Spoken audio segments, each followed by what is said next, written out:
Bruce, you must have something really good too. Of course I do. It's Bruce Danielson, and I guess I'm here to entertain you too. All right, good evening, everyone. Welcome to our Tuesday, September 1st, Sioux Falls City Council meeting. Thanks for being here tonight, and thanks for those of us who are joining us remote as well. We have some council members also joining us remotely tonight as well, so we'll find out who by reading our roll here. Tom? Council members Kylie? Here. Neitzer? Here. Selberg? Here. Sale? Here. Starr? Here. Brecky? Here. Erickson? Erickson? Jensen? Here. All right, with us tonight to give our invocation is Dorothy Terhorst. Dorothy is with the Direct Line Prayer Center. She does this invocation for us regularly. Probably 6-8 months ago was the last time we had you here, so thanks for being here. I would ask that you rise for that invocation and then stay standing for our Pledge of Allegiance to follow immediately after. Let's pray. Dear Lord, thank you for your love, for loving our beloved city and all the people in it. We ask you to shower our community with the fruits of your Holy Spirit, which are love, joy, peace, patience, kindness, goodness, faithfulness, gentleness, and self-control. Tonight, we ask you to give an extra dose of these attributes to Mayor Tenhaken and Councilors Janet Brecky, Christine Erickson, Alex Jensen, Rick Kiley, Greg Neatzert, Marshall Selberg, Kurt Soul, and Pat Starr. Father, we ask you to gift each one of them with a good meeting tonight, one that will go better than expected. We pray for the same good outcome for those who have come here to voice their concerns. Now, in closing, please join me in saying the Lord's Prayer together. Our Father, who art in heaven, hallowed be thy name. Thy kingdom come, thy will be done, on earth as it is in heaven. Give us this day our daily bread, and forgive us our trespasses, as we forgive those who trespass against us. And lead us not into temptation, but deliver us from evil. For thine is the kingdom, and the power, and the glory forever. Amen. I pledge allegiance to the flag of the United States of America and to the republic for which it stands, one nation, under God, indivisible, with liberty and justice for all.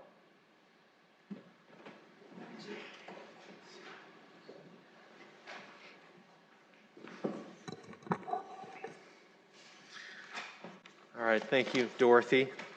And we did read our roll, but I think I heard Councilor Erickson join us as well. Is that correct?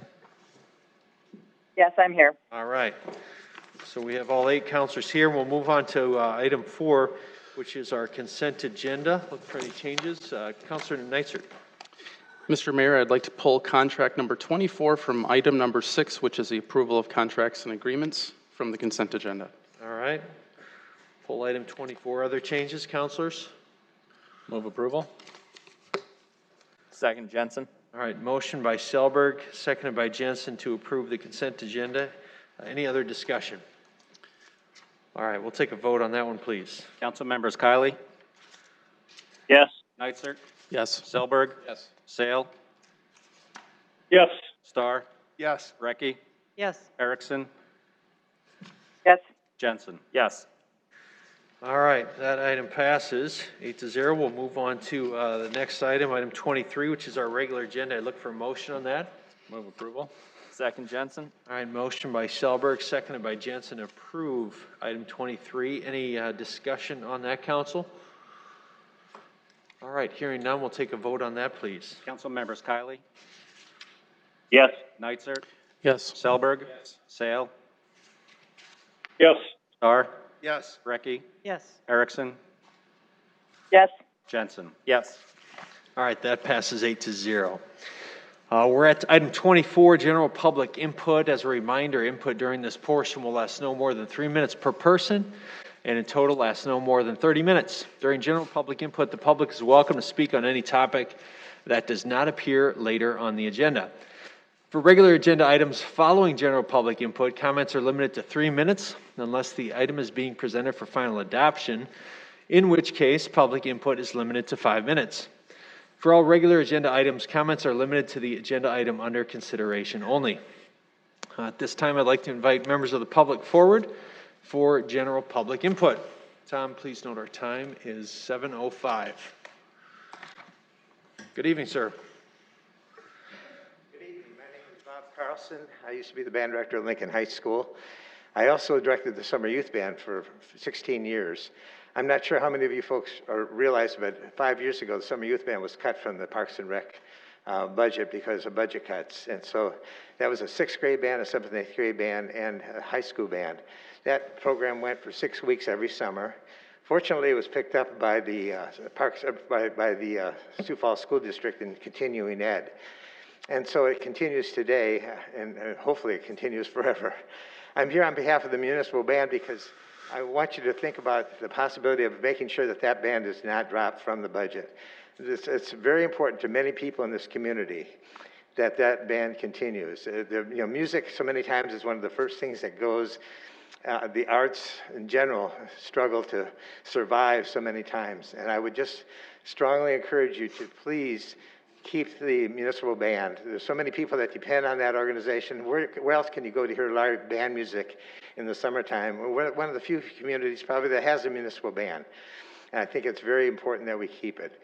And as far as fundraising to keep an organization like that, I see no possible way that the municipal band could fundraise because I don't know how they could function doing that because of how they meet, how they are put together.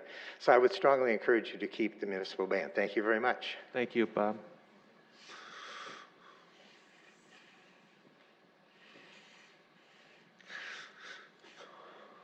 Good evening. Robert Colby with some observations. When you heard the prayer rendered, that was the only one that I know of that can be rendered by both Christians, Jews, and Muslims, regardless of their particular belief. I would define hell as having a conscience, especially in days like today, a conscience and empathy.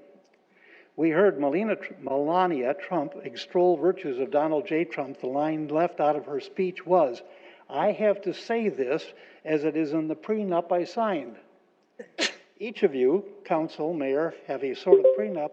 It's the oath each of us who have been elected take to support and obey the U.S. Constitution, the Constitution of South Dakota, and the government body we were elected to serve. Should any of us have a lapse of judgment, we have ethics boards that will pass judgment on our actions. What is an ethics board? It's a group of people who would represent our spouses, our mothers, and our clergy. As elected officials, we, when representing our constituents, only take money for service from our government entity as it is approved. Any selling of your soul outside of that is not legal, moral, or ethical. Recently, the Argus wrote, the mayor said that the city decided to go against the ballot boxes in the library. Here's how I read that. The mayor decided, I don't want to do this as it wasn't my idea. The city only acts when the council votes, and to my knowledge, the city council has taken no action. I've watched mayors of Sioux Falls for 30 years. All start and promise to be impartial. Several have worked as though they were imperial. The council, I understand, has talked of eliminating the public comment as some do not want to listen or hear what is said. But they don't want to be there, they want to do that. In fact, the county instituted this before the city took it on. I always believed in what Harry Truman said. If you don't like the heat, get out of the kitchen. Now behind me are people that you work for. You work for me and everybody else. You are beholding to us. We are not beholding to you because we elected you. I hope you have a good Labor Day, and I hope you stay healthy. All right, thank you. Anyone else this evening for public input? Come on forward. Good evening. Good evening. My name is Stacy Surratt. I just want to start by saying thank you for doing your best to serve this city well. I'm sure you don't get told thank you enough, so we appreciate your thoughtfulness on all the issues that you face every day. By day, I am the vice president at MetaBank, in charge of their financial crime investigations unit, but I've also played the clarinet since 1987. I auditioned for the Sioux Falls Municipal Band when I moved here in 1999, so it's now been 20 years that I've played in the band under Christopher Hill's direction. Mr. Hill also happens to be one of the most talented clarinetists in the world, so I've also been lucky enough to take personal clarinet lessons with him, so I've gotten to know him pretty well. It's been shared with me that our bandmaster, Christopher Hill, answered questions at the budget hearing where it was originally proposed that our band's funding would be eliminated. Chris's primary duty is to lead the band as our conductor, which he does very well. There's a synergy between him and our organization that is difficult to achieve so that we sound better as a band than the sum of each part. However, I know that one of the reasons that Chris was hired out of over 100 candidates from across the country is because of his general knowledge of the field of music, the industry of music. That is Mr. Hill's profession, and he is considered an expert in this field. Musical organizations, both locally and from coast to coast, consult with Chris and ask his advice. He serves on the South Dakota Symphony Board of Directors, and he's also on the Development Committee. I've gotten to know Chris very well over the last 20 years, and have observed firsthand the knowledge and respect that he's garnered in the field of organized music. Due to his level of expertise, I encourage you to trust his judgment and experience when he discusses the workable models for this specific type of band, the Sioux Falls Municipal Band, with you. Thank you for your attention. Thank you. Anyone else this evening for public input?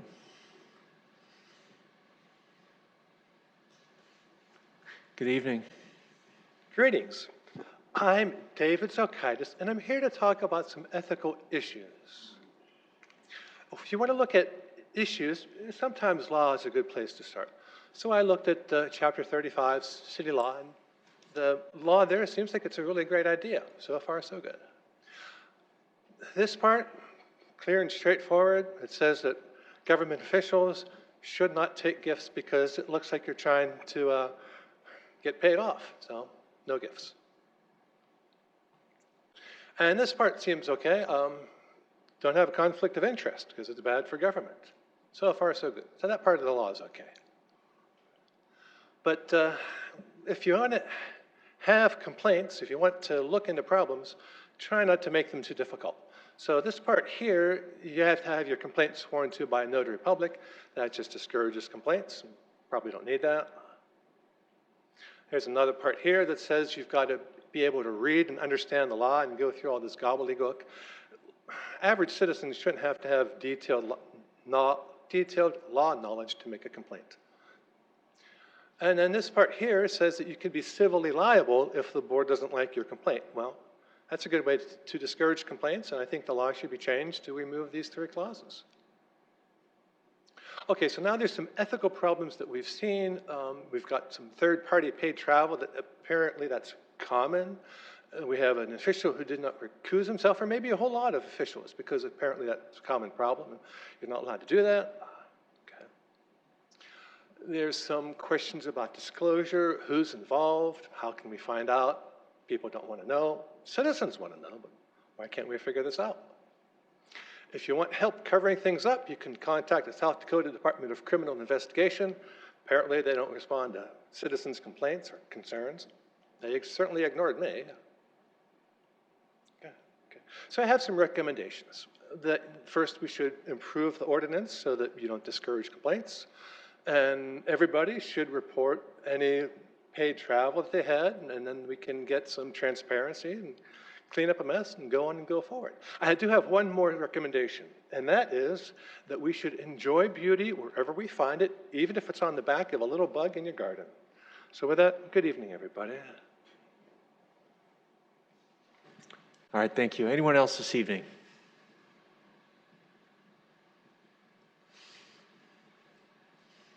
Good evening. Mr. Mayor, councilors, my name is Jeremy Haig, and I'm a Sioux Falls musician. And I, too, am here to support the Sioux Falls Municipal Band. My family has a long and extensive history with the band. It started 54 years ago when my parents started playing in the band.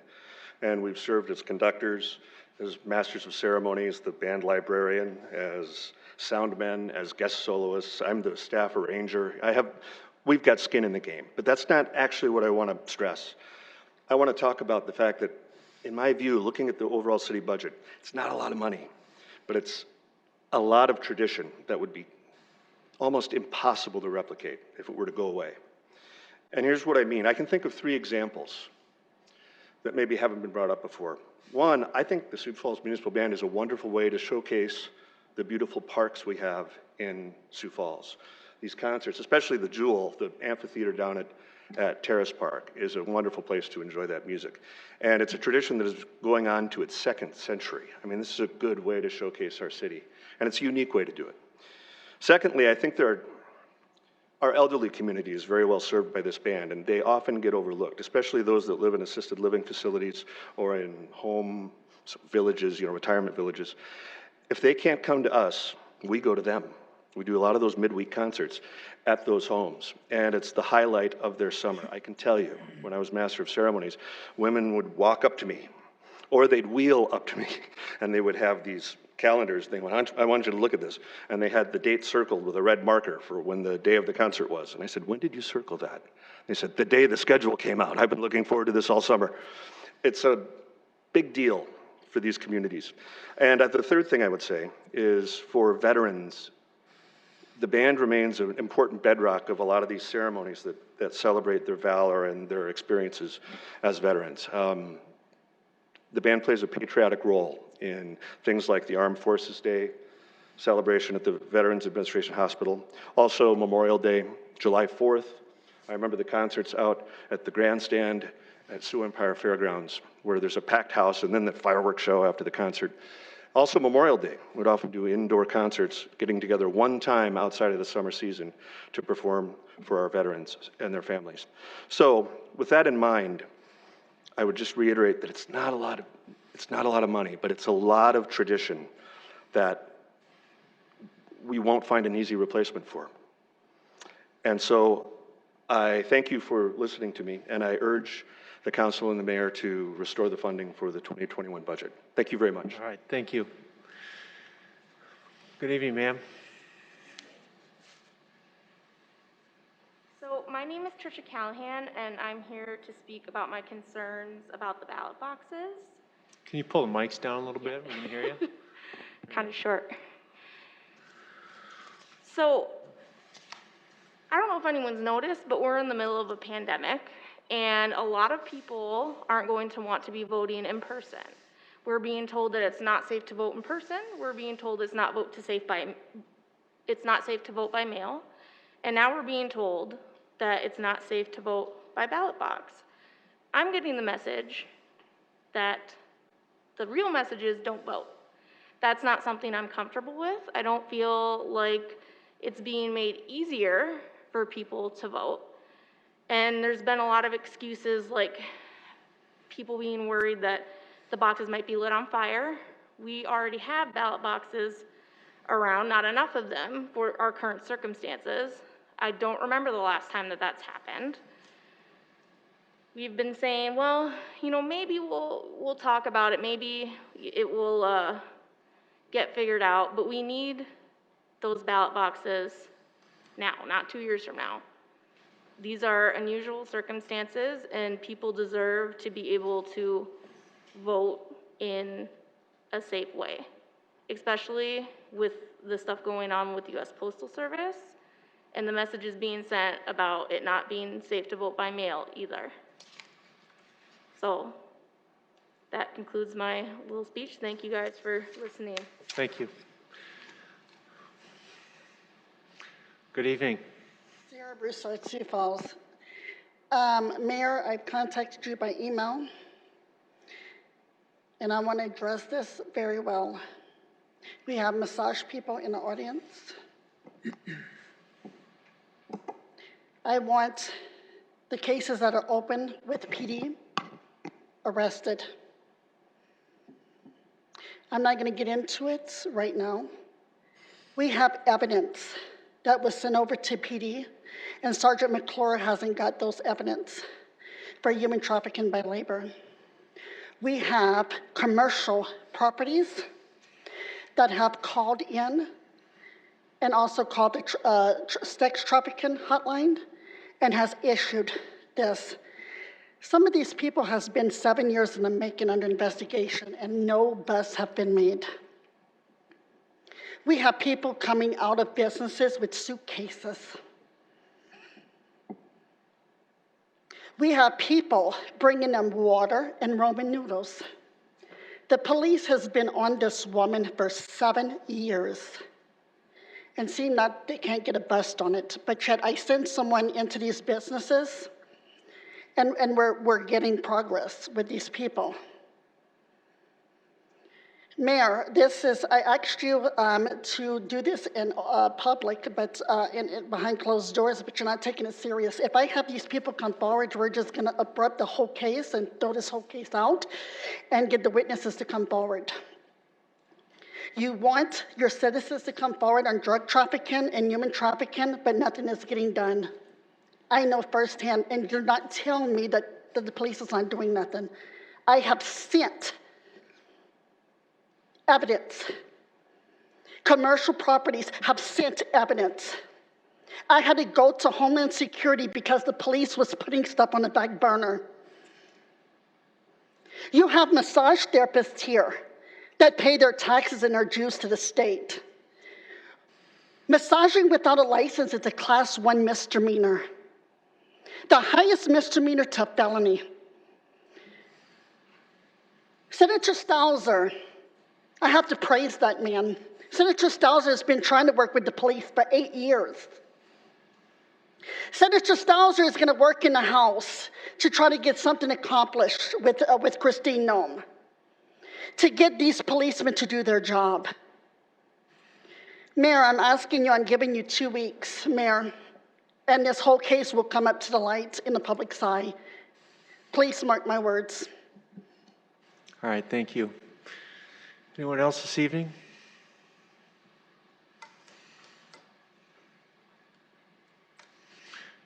Good evening. Tim Stanka.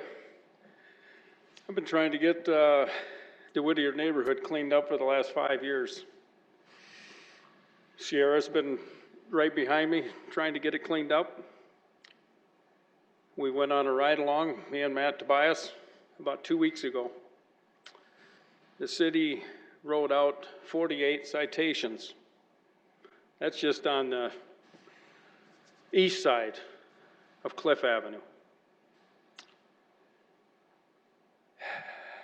It isn't that the city does it on their own. They got to be poked and prodded by the citizens to do the job for them, to get them out there, to go look at the neighborhoods, to get them cleaned up. Then if we need to, then we get the city council involved. If that's what it takes to get a city council involved, is to clean up the neighborhoods, then the people that are in charge of the neighborhood or at large aren't doing their job because they're not driving through the neighborhoods to make sure that all these neighborhoods are safe and that they're cleaned up. The Whittier neighborhood's coming along long ways.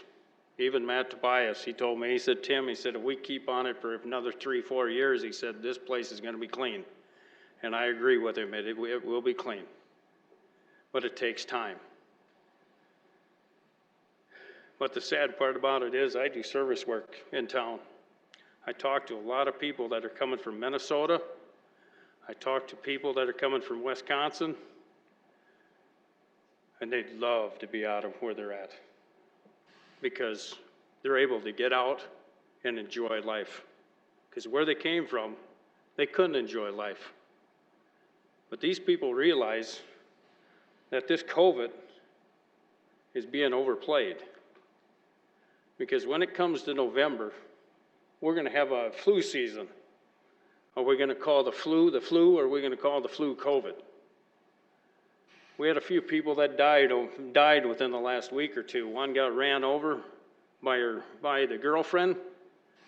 I don't know if he was put down as being COVID, but he was 23 years old. He died. A gentleman on the interstate died. We all know we're gonna live and die. We can hide underneath our beds all we want, but we gotta start living life. We gotta start realizing that this is another part of the flu. And we just gotta stop getting people frustrated on what they can do and what they can't do. Thank you. Thank you.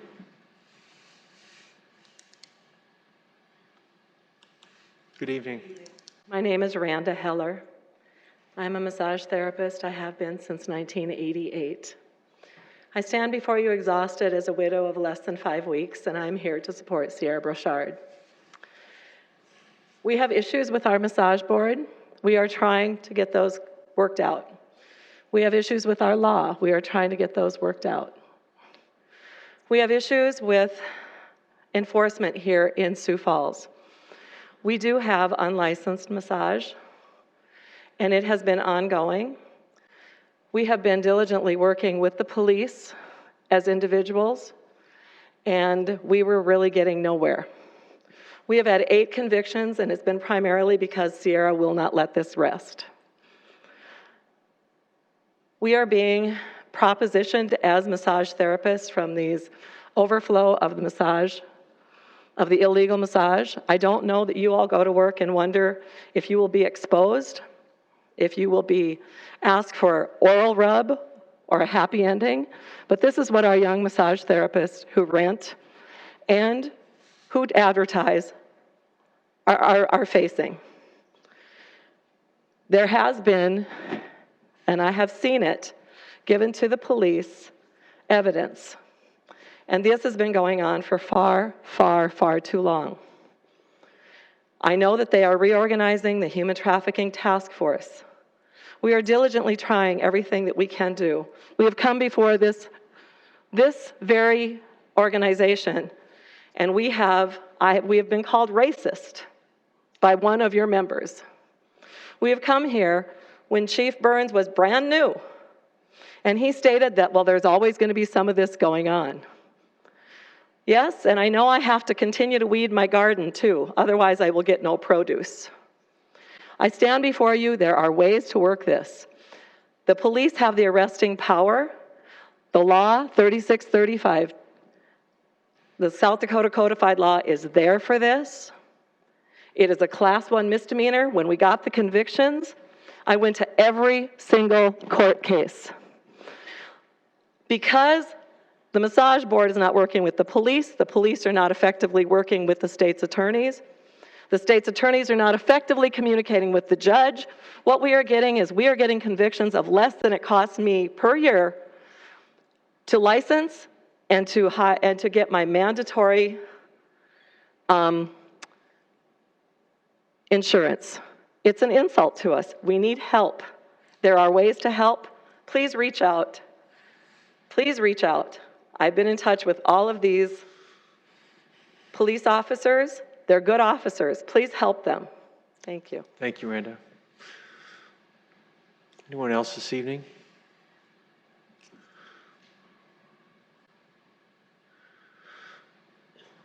Good evening.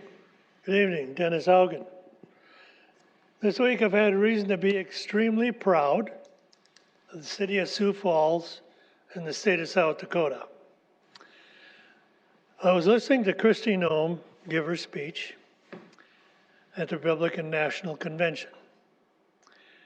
And of course, she's very law and order orientated, as are you. And she mentioned the rioting that's going on around the country. And in many cases, it's because some mayors and governors will not call in the National Guard, which you did. So the comparison there was getting set up. And then Rachel Maddow, see, I watch news on 2 TVs. I put Fox News here, and I put MSNBC here, and I put MSNBC on closed caption. just to see what news they're choosing. So immediately Rachel Maddow went into a rant and called Jenny Durkin. Now, can you imagine comparing Jenny Durkin to Kristi Noem? Jenny Durkin has had 90 to 100 solid days of crime and burning down of her city. And when she started out, it was the police fault. Now it's Trump's fault. You see, she wouldn't do anything. And what was neat about it, you see, this is comparison. This is what investors see. You want investors to create jobs. You want family. Comparison. You compare super well across the nation. And it was so funny because as soon as Kristi Noem got done with her speech, guess what? On Fox News, they'd run this ad. It's an ad about South Dakota. South Dakota means business. In other words, the world, like I told you last week, when you do things really well, sometimes people forget it and don't notice it because you're so fast and efficient. Well, you got to get the word out there. You see, you got to get the word out there. Just where you are. And people with intelligence can tell whether you're just blowing smoke or whether you're telling the truth. So I'm extremely proud, very proud of South Dakota. I'm very proud of the city of Sioux Falls. Just remember, you might have to act again, but you've already done it, so you're experienced, trained, you know what to do. Just do it faster than you did the other time. Thank you, Dennis. Yep. All right, anyone else tonight? I wanted to make sure I recognized, we have a Purple Heart veteran here, sir? And you came from Minnesota tonight, right? Do you want to come up and, if you want to address this group, this is the time to do it. I think you wanted to talk about an issue, is that correct or not? Regarding the graffiti? We'd love to hear from you. And thank you for your service. Yes, my name's Buck Underwood. I'm commander of Chapter 5355, South Dakota Military Order of the Purple Heart. Yeah, I was brought the awareness of a sign being damaged, vandalized, and a brother veteran stepped up. Nobody else would. Took care of the issue and cleaned it. And it touches my heart tremendously. And when I saw a picture of that sign, it brought back a memory of June 1967 when I flew into San Francisco Airport and was cussed out and spit on. And it's like people don't have any respect anymore. They're just totally without respect for anything. Mainly our police officers, which their lives are on the line. They're always getting a bunch of, crap. But who else is going to step up and take care of us? And it's the same way with the military. We volunteer for the service to protect this country and the Constitution. So everybody has a right. But sometimes they take those rights and push them too far, in my opinion. And I'd like to bring the gentleman up. Is he here? I was going to get a presentation. The gentleman who removed the graffiti? Yeah. I don't know. Is he here any longer? I don't believe so, Buck. Okay. Because I have a token for him. I'll have to get a hold of him later on. But that guy is tops in my list. He really is, as all veterans, no matter what their age, what era they served in. Appreciate your time. Thanks, Buck. Appreciate your service. Thank you, sir. All right. That's 7:35, so that will conclude public input for tonight, and we'll move on to our next item, please. Mayor, the next item is pulled from the consent agenda. Item number 6, approval of contracts and agreements. Sub-item 24, City Council, provide legal assistance to the Sioux Falls City Council, Freeburg, Nelson, and Ask LLP, not to exceed $5,000. Councilor Nitzert. Mr. Mayor, although not legally required, I believe it is appropriate that I not participate in the discussion or the voting on this item as it relates to a matter regarding an ethics complaint that's been filed against me. And so as a result, I'm going to recuse myself from this matter. Okay, thank you, Councilor Nitzert. Okay, let's get a motion on the floor and we can have any discussion. Can I get a motion on this? Move approval. Second, Jensen. All right, motion by Selberg, seconded by Jensen. Discussion, councilors, on this item. Mr. Mayor, do we need Counselor public Starr. input first? Oh, we do need public input on this. Thank you. Is there anyone for public input on this item? All right, see none. Any discussion, councilors? Councilor Brecky? Just for the benefit of the public that might be wondering what we're doing is, in this situation, it's unique in that, our city attorney usually represents all of us, and because he, has split loyalties, he needs to conflict himself, or he has a conflict, and so then we need to hire outside counsel to represent us in this matter. And that's what this is about, so that Stacy can continue to represent us comfortably after it's all over, and we have a good result from it. So that's the purpose of this, is to just hire outside counsel to come in, and as my understanding, it's going to be Tom Freeburg from the Freeburg firm, which is a very reputable firm, and also an out-of-city firm, which I think makes them an extra good candidate for this job. So I will be voting for it. Okay, thank you. Any other discussion, council, on this? All right, let's take a vote on it then, please. Council members Kylie, Yes. Selberg, Yes. Sale, Yes. Starr, Yes. Brecky, Yes. Erickson, Yes. Jensen. Yes. All right, next item, please. That passes 7-0. All right.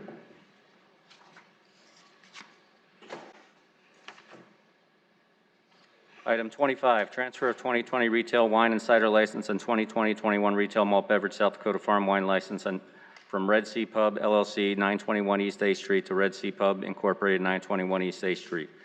Item 26, transfer of 2020 retail wine and cider license from Munch Spa Incorporated, Spa 2000-224 North Phillips Avenue, 110, to Lamb Spa LLC, Spa 2000-224 North Phillips Avenue, number 110. Item 27, transfer of 2020 retail wine and cider license and 2020-21 retail malt beverage South Dakota farm wine license from Urban Chislik LLC, 441 West 85th Street, to Urban Chislik LLC, 431 West 85th Street. Item 28, request to add video lottery terminals with the 2020-21 retail malt beverage South Dakota farm wine license for Urban Chislik LLC, 431 West 85th Street. Item 29, transfer of 2020 retail liquor license, including video lottery terminals from MG Oil Company, Bubba J's, 114 North Indiana Avenue, to MG Oil Company, the 18th Amendment, to 1301 West 41st Street, Suite 100, with conditional use permit 12449-2020, being approved on August 5th, 2020. Item 30, new 2020 retail malt beverage South Dakota farm wine license for MG Oil Company, Bubba J's, 114 North Indiana Avenue. Item 31, request to add video lottery terminals with the 2020-21 retail malt beverage South Dakota farm wine license for MG Oil Company, Bubba J's, 114 North Indiana Avenue. Item 32, special one-day wine license for Wine Time on Main to be operated at Washington Square, 8th floor common area, 350 South Main Avenue, for a special event on September 3rd, 2020. And item 33, special one-day malt beverage and special one-day wine licenses for Washington Pavilion Management Incorporated to be operated at LG Everest, 350 South Main Avenue, Suite 400, for a special event on September 9th, 2020. Good evening, Jamie. Good evening, Jamie Palmer with licensing. I would be happy to answer any questions you have on items 25 through 33. Thanks, Jamie. Anyone from the public who would like to speak to any of these items tonight? Council, do you have any questions for Jamie on any of these? All right, look for a motion. Approval. Second, Jensen. Motion by Selberg, seconded by Jensen, to approve these items. Any discussion, councilors? All right, hearing none, we'll take a vote on it, please. Council members Kylie, Yes. Heitzert, Yes. Selberg, Yes. Sale, Yes. Starr, Yes. Brecky, Yes. Erickson, Yes. Jensen. Yes. All right, that passes 8-0. Next item, please. Item 34, second reading, an ordinance of the City of Sioux Falls, South Dakota, amending the Code of Ordinances of the city by amending Chapter 150, Building, Subchapter Electricity, by adopting the 2020 National Electrical Code and amendments thereto. Good evening, Jeff. Good evening. Jeff Eckhoff, Planning and Development Services, standing in for Butch Warrington, who was unable to make it tonight.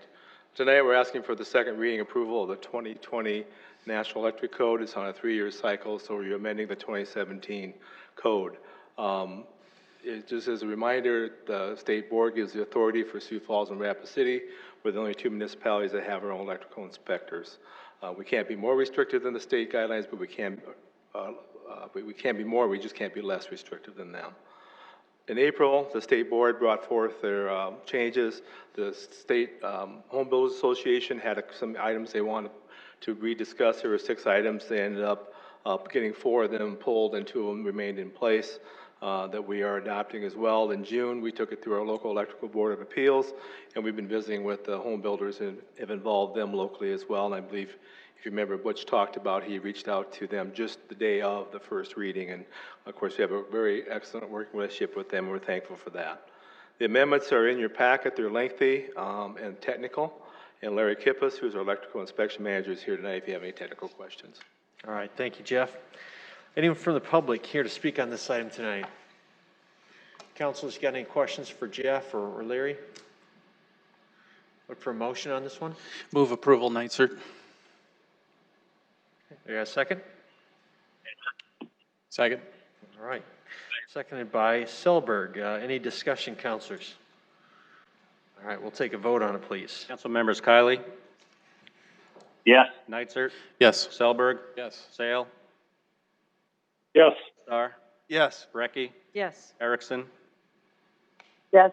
Jensen. Yes. That passes 8-0. Item 35. Item 35, second reading, an ordinance of the City of Sioux Falls, South Dakota, rezoning a portion of property located at 7525 South Grand Arbor Place from the RA2 Apartment Residential Moderate Density District to the RA1 Apartment Residential Low Density District, number 12556-2020, and amending the official zoning map of the City of Sioux Falls. Planning Commission recommends approval 5-0. Good evening, Jason. Good evening, Mayor, City Council. Jason Bieber representing Planning and Development Services. This is an application in the owner's Lifestyle Investments. It's located north of West 85th Street and east of Southwestern Avenue. It's about 4.26 acres in size. The purpose of this rezoning is they're looking at constructing a single-family house on this lot. Thanks, Jason. Anyone from the public who would like to speak to this item tonight? Council, questions for Jason on this rezone? All right, look for a motion. So moved, Jensen. Okay, you got a second? Second, Nitzert. All right, seconded by Nitzert. Any discussion, council, on that?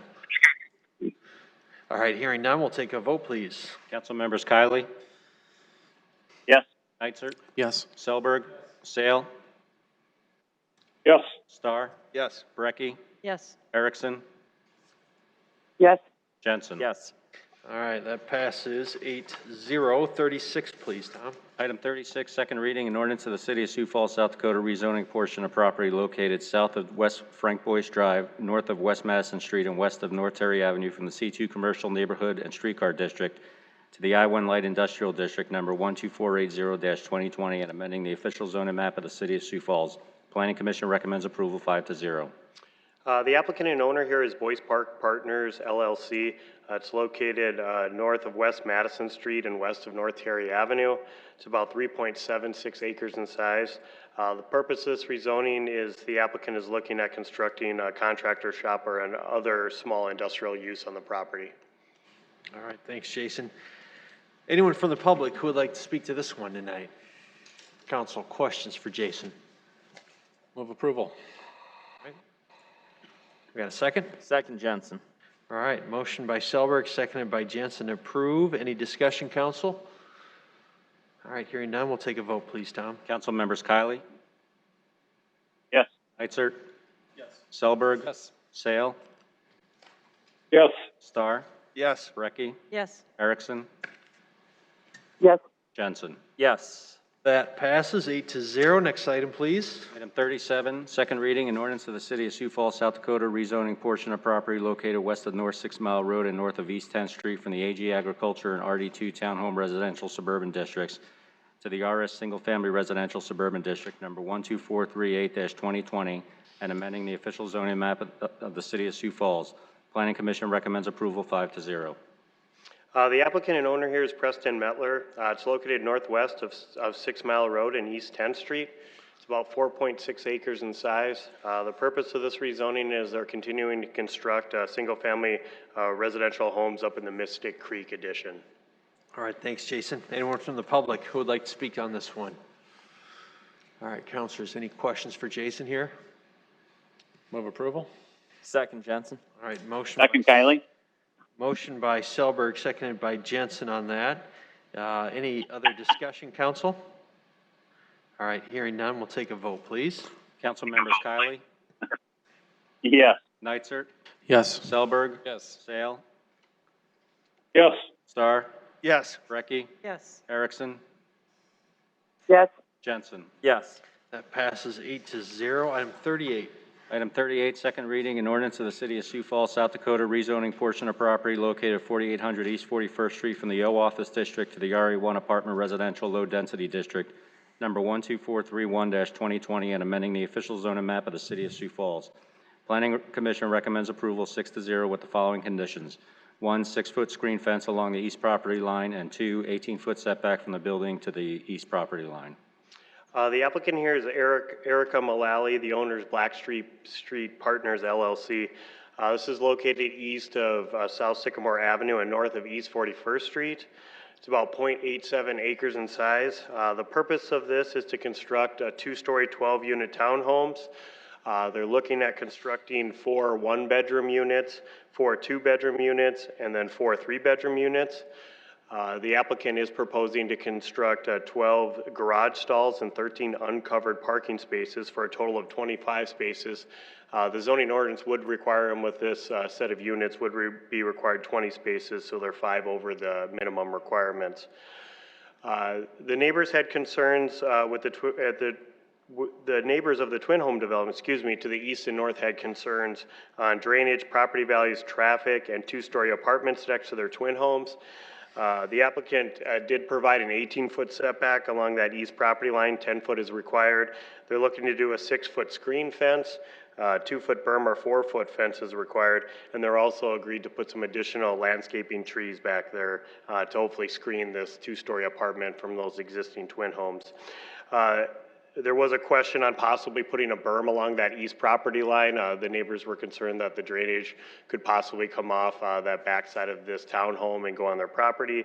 The applicant's engineer did look into that and thinks they should be able to provide a 1-foot berm along that east property line and still make their drainage work on the backside of it.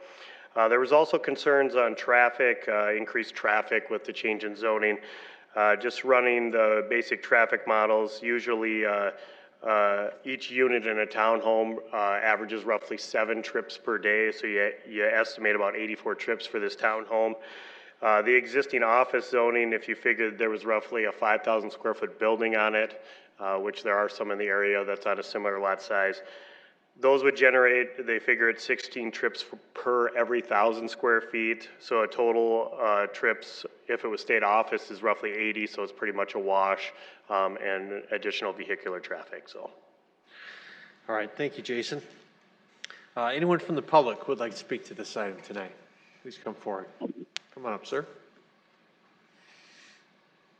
Good evening. Good evening. My name is Jim Unag. I'm the president of the Pampas Place HOA, which borders the east and north side of this proposed property. If this property is built, we agree to the 18-foot setback, the 6-foot fence to match the existing fence, and the 1-foot berm along the east side of the property. That said, we still disagree with the idea of this property on this 3/4 acre lot and would ask for a second reading rejection of this proposal. I just wonder if anybody is keeping track of the number of apartments that are being built in southeast Sioux Falls? I mean, is there a total number that is a goal, or a total number of complexes that are a goal? This project is really not doing anything good for that part of southeast Sioux Falls. It's just going to be too much more congestion. This 12-unit complex benefits nobody but the developer and their investors. There are still countless apartment complexes with empty apartments within 2 miles of this proposal.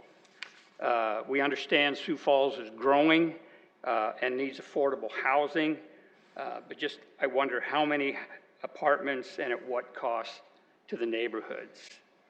The apartments that are being built by the Crestons, the Ronings, and the Lloyds around that area are filling a need.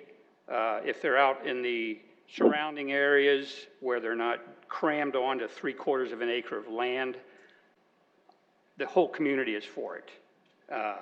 The future of Sioux Falls does not hinge on this little 12-unit complex. It just boggles my mind that that's what we want to put there. We had, again, I said this before at the meeting of the 18th, that the twin homes that were built along the north side of this piece of property were built with the understanding that that was going to be a 2-story office building, which was fine. It would be closed after hours and probably closed on weekends. But having this apartment complex put in this area, in this small spot, after these people bought these homes with the understanding that it was going to be an office complex, is just not right. I would suggest we shelve this project until we know that it benefits somebody in the neighborhood besides the developers. I mean, does anybody, I'm sure there must be numbers on how many apartments have been built, how many are being built, how many are already built, and how many vacancies there are. This project does not meet a need in our neighborhood. It's not necessary. I thank you for your time. All right, thanks, Jim. Yep. Anyone else here to speak on this one tonight? All right, councilors, do you have any questions for Jason on this item? Councilor Starr? Yes. Mr. Mayor, I do. All right, we'll go to Councilor Starr and then to you, Councilor Kiley. Thank you, Mr. Mayor. Jason, he makes a good point from the property, because that's really one of the main uses of zoning, is so that as a property owner, you know what's going to be built around you. And in this case, is this the best and highest use? I mean, I would see property values of an office building being higher than the 12 units, correct? Or how does that fit? You know, we get those questions all the time about property values. It's really about sales and what's going on around there. From a planning perspective, we're looking at this from the comprehensive plan. What makes good transitions? What makes good sense? We've really had our comprehensive plan and our zoning ordinance really put RA1 and office as a similar use. They're both a 4 transition. So from a planning perspective, we've got the transition. We've got commercial to 2-story apartments to twin homes to single family. Same transition would work if it was commercial to office to twin homes to single family. It is, East 41st Street is a very, very busy street, so typically you do see, apartments or offices on there. But just from a planning perspective, it still meets that comprehensive plan, still meets that transition, so. I guess the thing that really stood out to me, though, was that, we told the neighbors there were going to be one thing. I build my home next to it, and then we come back and, I guess that's why this procedure happens, is that we have to make that decision as a council whether or not it makes sense to make the change. Correct, and you know, we run into this all over, and people's preferences are different. Some people would rather be next to two-story townhomes. Some people would rather be next to two-story office or one-story office. So that's really where we tried to make those similar in transition, similar compatible uses. You know, this could be a two-story. This actually could be a two-story apartment in the current zoning district. You would just have to have garages on the first floor. So obviously, your first level could be garages, and you do apartments on the second floor. Usually that's not very viable for a developer to do it like that, but it's a possibility already, so. Thank you. Counselor Kylie. Thank you. Question for Jason. Is the applicant prepared to add the 1-foot berm to the list of conditions? I would probably have them answer that. I believe they were okay with that, but the applicant is here, and I'd probably defer to her to make sure that that's okay with them. Yes, let's defer to her, please. Thank you. Good evening. Erica Mullally with Black Street Partners. Counselor Kylie, you want to repeat your question to Erica, please? Yes, I will. Are you prepared to agree to the addition of a 1-foot berm in the designated area to the list of conditions that you've already agreed upon, which is the 18-foot setback and the 6-foot privacy fence? Correct. We are. Okay. Thank you very much. Other questions for the applicant Jason? while we have her, or for Jason? Counselor Kylie, go ahead. I have another question. Go ahead to Jason, Counselor Kylie. Yes. Thank you. Jason, who do we have present this evening to speak to the drainage issue that I addressed 2 weeks ago? We do have the applicant's engineer, Aaron Norman, here who can talk about the drainage for this area. They've been working on it for quite some time. When they purchased these 3 lots, that was part of the negotiation with Ronnie, that they had to come up with a drainage plan for these lots. So if you have additional questions with that, I believe Aaron would be the best one to ask them to. Yes, Mr. Mayor, if we could have Aaron step forward. You bet. Aaron's at the mic, so go ahead, Counselor Kylie. Okay, thank you. There's a bit of a delay on my end here. So, Aaron, can you speak to the drainage and address why you believe drainage should not be a concern to the twin homes to the east and to the north? Sure. As was mentioned by Jason back in 2018, when the applicant looked at purchasing this property, we worked with Ronnie on a drainage plan. As part of that, we extended some storm sewer from downstream or to the north and extended up to our site, which conveys it to the detention pond further to the north. As part of that, we got together some drainage and maintenance agreements with that to get that to our site. At that time, we did kind of a global perspective of this area, which consisted of 2 commercial lots and an office lot at that time, and kind of figured how will this all work together from a grading standpoint and drainage standpoint. Because we had the idea that they wouldn't all be built at the same time, so if they took one end or the other, we knew how it all worked together. Obviously, the middle piece got built first, that commercial building, and those grades there were set with the knowledge that we can tie on to the curb and gutter there, tie into the asphalt there, and still maintain positive drainage back to the north and west to the storm sewer. So with our proposed plan, we'll set the building up a little bit higher than the existing retail building to make sure all the parking lot and impervious areas drains to the west and into the storm sewer where it was designed to go. Additionally, we recognize there's some downspouts on these buildings, and we are committed to running an underground drainage system to collect the rear of the building, to collect that water as well. So of the site, we're looking at about 65% of that lot will become either a rooftop or a pavement.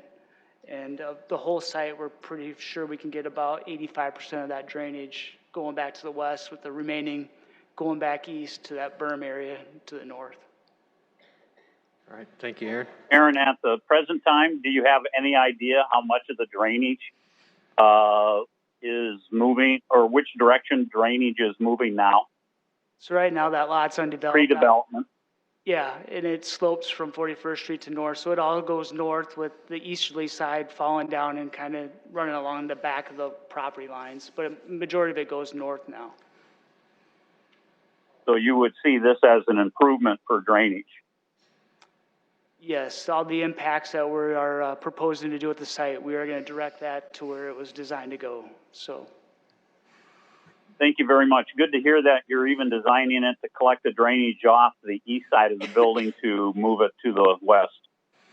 Yep. All right.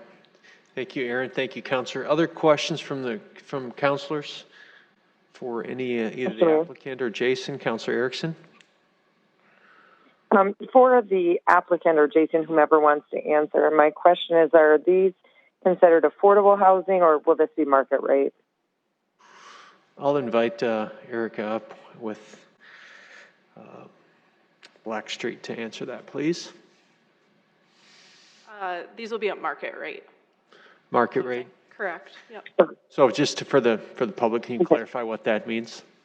What sort of range, what sort of cost? Sorry. So 1 bedrooms will be at $825, 2 bedrooms at $945, 3 bedrooms at $1145.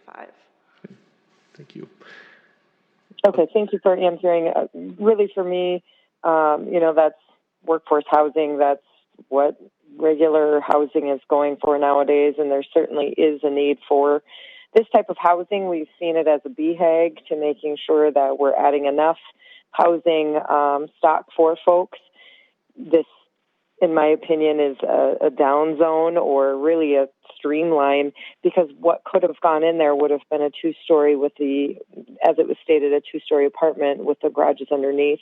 I like the look of these much better. I think that this is a great fit for that, and we always want to talk about infill development and utilizing the infrastructure we have instead of that really sprawl on the city that just really costs more to all of us. And so if we can utilize that infill land as well, I think that's a benefit too. So I will be supporting this. Thanks for answering the questions. All right, thank you. Councilors, other questions for the applicant, Jason, or the engineer here? We've got a motion. Would someone like to make on this? Move to approve, Erickson. Second, Nitzert. All right, motion by Erickson, seconded by Nitzert to approve this. Discussion, councilors? Mr. Mayor, Councilor Kiley, go ahead. I move to amend by adding the 1-foot berm in the designated area, or the area designated as a condition. Second, Star. All right. Motion by Kiley, seconded by Starr, per stated to make the 1-foot berm a requirement of the condition. Any discussion we want to have on that? Councilor Nitzert, go ahead. Yes, I don't know if this is something Jason or the city attorney would cover, but is this something that would mean that we need to remand if we approve this back to the planning commission? Previous interpretations have been as long as it's been considered at the planning commission, which the neighbors did ask for that at the planning commission to put a berm back there, that we didn't have to remand it back, so. Okay, thanks. Okay, thanks, Jason. Any other discussion on that amendment? All right, let's vote on that amendment then. Council members Kiley, Yes. Nitzert, Yes. Selberg. Yes. Sale, Yes. Starr, Yes. Brecky, Yes. Erickson, Yes. Jensen. Yes. All right, the amendment passes 8-0, so we're back to the main motion as just amended. Any other discussion on that? Councilor Nitzert. Just a couple thoughts. The first is I would trust whoever is going to develop this would hopefully know what their market is, and that I wouldn't know better what their market is than the person owning the property. So I'm going to leave it to them to decide what they believe their most appropriate use for marketability is. The other thing is, I do appreciate what the applicants are agreeing to do, because anytime you work with the neighbors, it's obviously beneficial, and it just shows that you're willing to meet in the middle. But I do have to, I guess, appreciate the irony slightly that for a down zone, conditions are being added. So I think they've really done what they could to work with the neighborhood. So I'll just leave it at that. Thank you, Counselor. Other discussion, Council? Yes, Mr. Mayor. Counselor Kylie, go ahead. Thank you.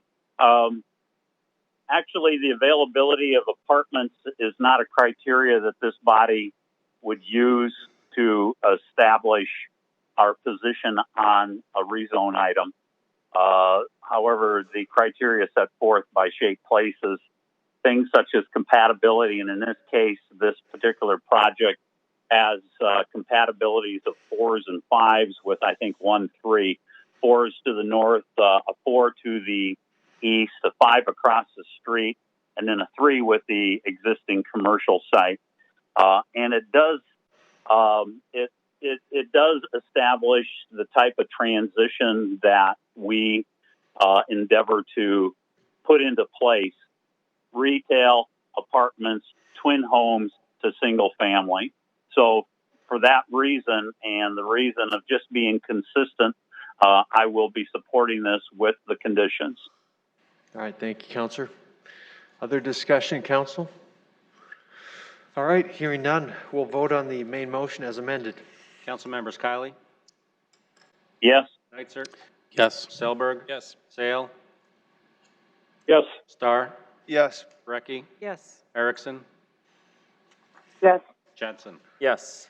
All right, this item passes 8-0. We'll move to item 39, please. Item 39, first reading, an ordinance of the City of Sioux Falls, South Dakota, approving the First Amendment to option to purchase real estate from the city. Recommendation, set a date of second reading for Tuesday, September 8th, 2020. Good evening, Dustin. Evening, Council, Mayor. Dustin Powers with the City Planning and Development Services Department.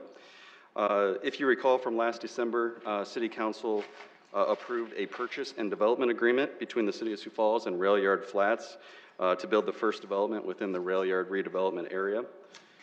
If you drive by the site today, you'll see that construction is underway and that building is coming out of the ground. Items 39, 40, and 41 tonight are all in relation to those, and so we'll handle each of those individually.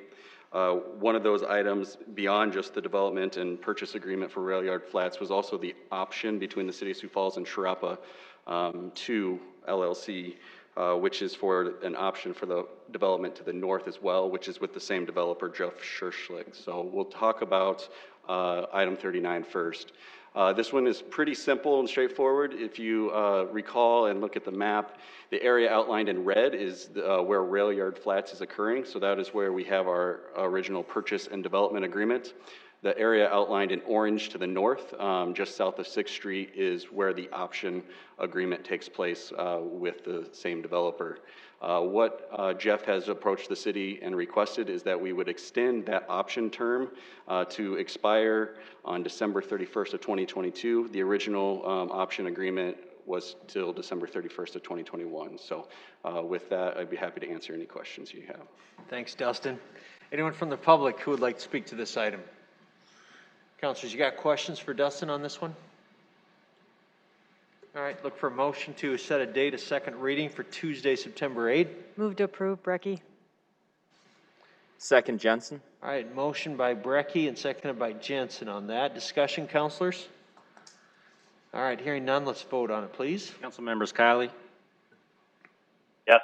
Neitzer, Yes. Selberg. Yes. Sale, Yes. Starr, Yes. Brecky, Yes. Erickson, Yes. Jensen. Yes. All right, that passes 8-0. We'll move on to item 40. Item 40, first reading, an ordinance of the City of Sioux Falls, South Dakota, approving First Amendment to Development Agreement. Recommendation, set a date of second reading for Tuesday, September 8th, 2020. Item 40 is related to, now we're looking at the area in red, and the next two items will be associated with that property. So we're looking at where Rail Yard Flats is currently under construction. Item 40 is to amend that development agreement associated with that was approved back in December. What we'll look at quickly is kind of three main areas. They're requesting to consent to transfer a portion of that property, modify the terms of the bike path improvements, and then outline the timeline for A Street improvements. On the current exhibit on the screen and on the next one, it'll show a little bit more of a highlight. The hashed area is first the area in which they're requesting to transfer, or for us to consent to the transfer there. They're looking at the consent to transfer that property to Howe Investment Company, which is who owns the property to the east, where the East Bank Depot building is. They are, as you can see on the screen, sharing the courtyard area between them, and so this transfer would allow them to better reflect the shared space and then work through the construction of that space jointly as a partnership between the two projects. So that would be the first amendment associated with this ordinance. The second change would be related to the bike trail improvements. If you recall from those original agreements, what was agreed to was that the city would build all of the bike trail improvements. The timing of that, though, was that we would build those improvements when they completed development of the property that they have the option on. So we wouldn't really build between 6th and 8th Street those bike trail improvements until they started development on the north portion. What Jeff approached us with was he would like to see that done in a more expedited timeline. He approached us, and what the agreement reflects and the changes would reflect is that he will take responsibility for basically all the site prep and landscaping and berming, dirt work, irrigation, everything. And then the city would come through once all of that's completed and pave the trail. So ultimately, Jeff is taking the responsibility of paying for and doing all the work associated with the trail prep work between 6th and 8th Streets, including the landscaping and irrigation and a number of other things there. The city would come through after that and pave the trail. And again, really the timing of this is so that all of this is completed once they get Rail Yard Flats completed, which would be next spring and summer. So really just kind of speeds up our time frame, but also he's taking responsibility of completing more of those items than what was originally anticipated in the agreement. And then also along the lines, the kind of the third change is related just to the timing of the streetscape improvements along 8th Street. If you, on the screen, you can see we would be adding some planters as well as some pavers along the streetscape to kind of make it consistent with what we see throughout downtown. He's asked us to complete that in the spring of next year. Again, really trying to coincide all of this with the completion of their project. So originally, that was not, the timeline of that streetscape was not addressed. So again, just clarifying a couple of those details. With that, I'd be able to answer any questions on the amendments to the development agreement. Thank you, Dustin. Appreciate it. Anyone from the public who would like to speak to this item tonight? All right, Council, you got questions for Dustin on this? Councilor Starr? Yes, Dustin, how would we fund the additional paving for the bike trail? I mean, we're in the middle of budget season right now, so between funding that and then for our portion of the streetscapes, how would where are those funds coming from? We still have some remaining funds that are in the Railroad Redevelopment Fund, and so that's where a majority of those would come.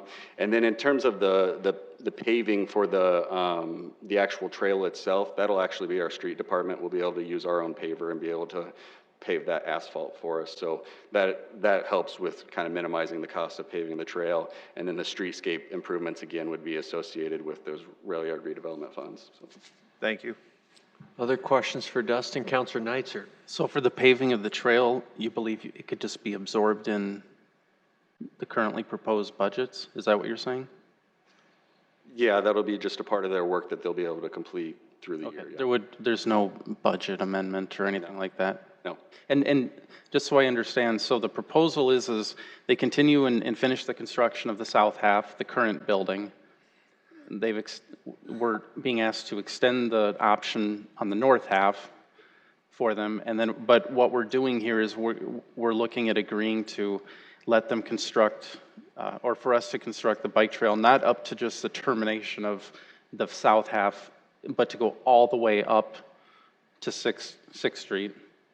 Correct. So originally the agreement had talked about that we would just plant the grass and stuff next to Rail Yard Flats on the south end, but we weren't going to pave a trail only halfway up. So we said that we would pave the trail in the original agreement once they did development on Sharapa 2 or that option property.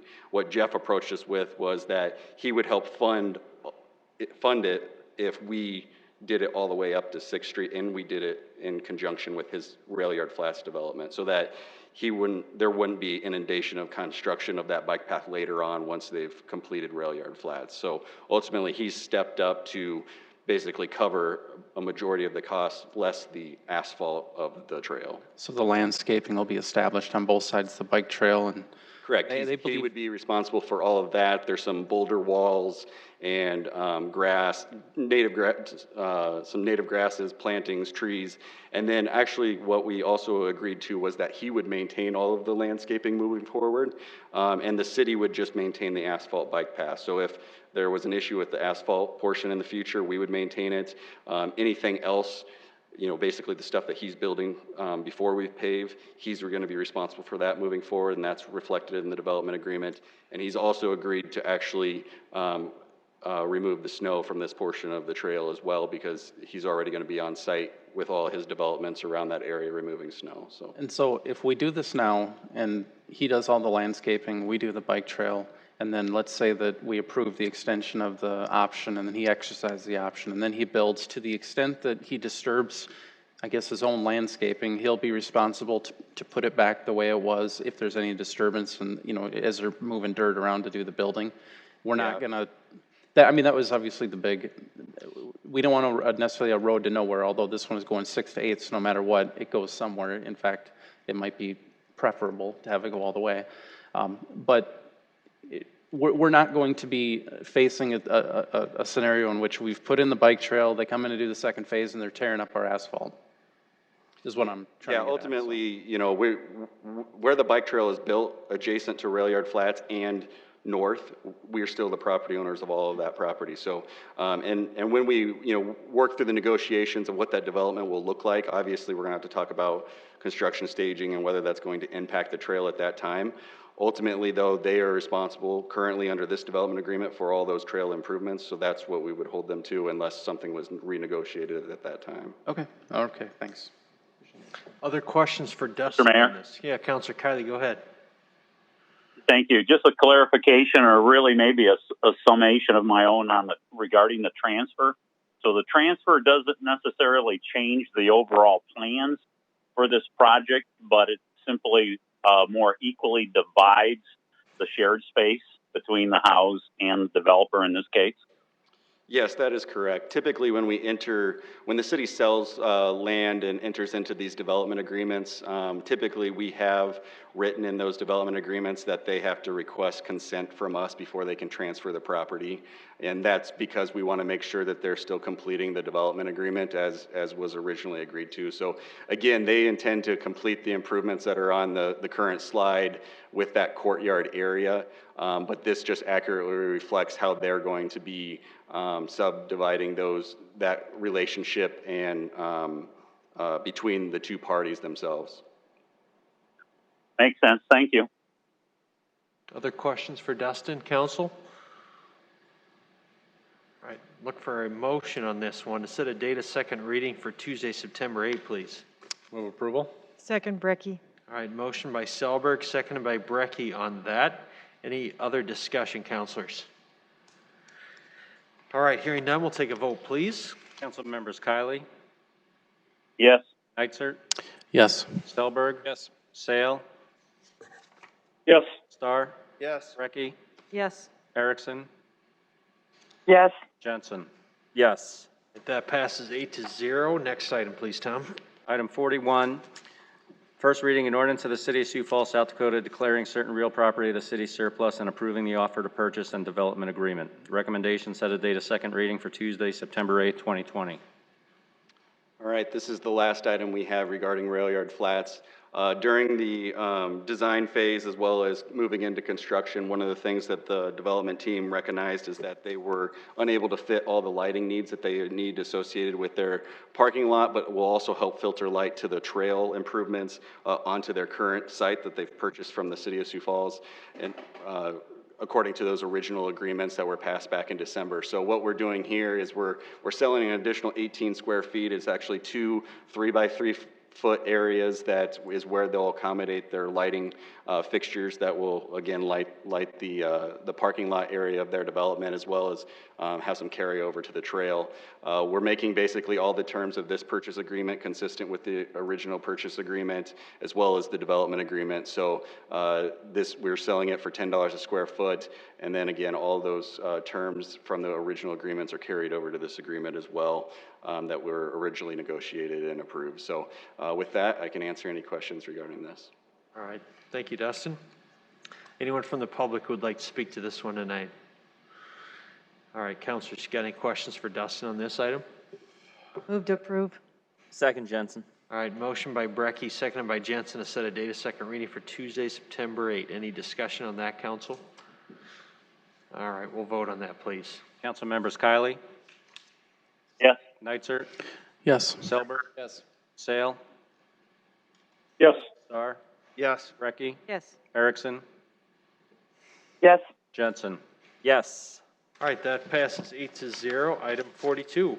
Item 42, first reading an ordinance of the City of Sioux Falls, South Dakota, the city authorizing the issuance of its sales tax revenue bonds, the Series 2020 bonds, authorizing the use of the proceeds thereof together with any available funds to, one, design, construct, equip, and/or furnish a new public safety training and Metro 911 PSAF facility, and subject to availability of funds, pay the cost of demolition of the old fire training site and police gun range located at 3401 Northwestern Avenue. Two, refund all or a portion of one or more of the outstanding City of Sioux Falls, A, sales tax revenue bonds, Series 2009A, B, sales tax revenue bonds, Series 2009B, 1, and C, taxable sales tax revenue bonds, recovery zone economic development bonds, Series 2009B, 2, and 3, pay the cost of issuance thereof, pledging a portion of the sales and use tax proceeds of the city to the payment of said Series 2020 bonds, fixing the terms of such Series 2020 bonds, authorizing the execution and delivery of one or more supplemental indentures, the amended and restated indenture of trust entered into by the city to secure sales tax bonds, authorizing the sale, execution, and delivery of such Series 2020 bonds at an amount sufficient to, one, fund a deposit of bond proceeds in an amount not to exceed $50 million to a construction fund to finance such project. 2, fund deposits to the applicable redemption accounts to redeem any such refund bonds. 3, pay costs of issuance of such Series 2020 bonds. And 4, fund capitalized interest, if any, and a debt service reserve fund, and amending certain covenants in the amended and restated indenture with respect to additional bonds and establishing a common debt service reserve for additional, stand by. Easy for you to say. Yeah. Additional bonds and establishing a common debt service reserve for additional, Recommendation, set a date of second reading for Tuesday, September 8, 2020. Can you read that again, please, actually? I'm kidding. I've always wanted to say that to you, though. Welcome, Sean. Good evening. For those of you expecting my presentation to be shorter than that recitation of our introduction to the ordinance, I hope I didn't blow your bubble for this evening. So I do have a brief presentation. Obviously, this has been something that we've talked about for quite some time. Before you this evening is the first reading of the bond, Public Safety Training Bond Ordinance, which would finance the long-anticipated and planned public safety training campus to be located in Northeast Sioux Falls. The training center incorporates many component features that will be utilized jointly by fire, police, and Metro Communications. We have Chief Goodroad, Chief Burns, Scott McMahon from Metro Communications, as well as Tom Huber, Assistant Director for Finance here, and we're happy to answer any questions that you have after my brief presentation. The bond invests $50 million to replace the existing training facilities presently located at the Sioux Falls Airport, which have exceeded their useful life. The primary building is the classroom building.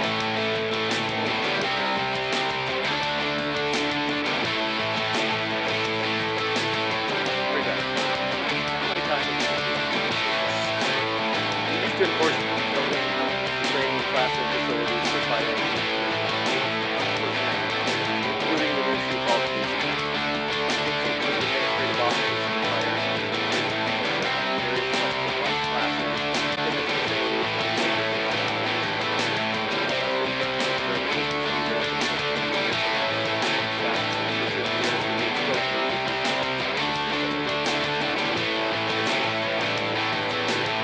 that not only allows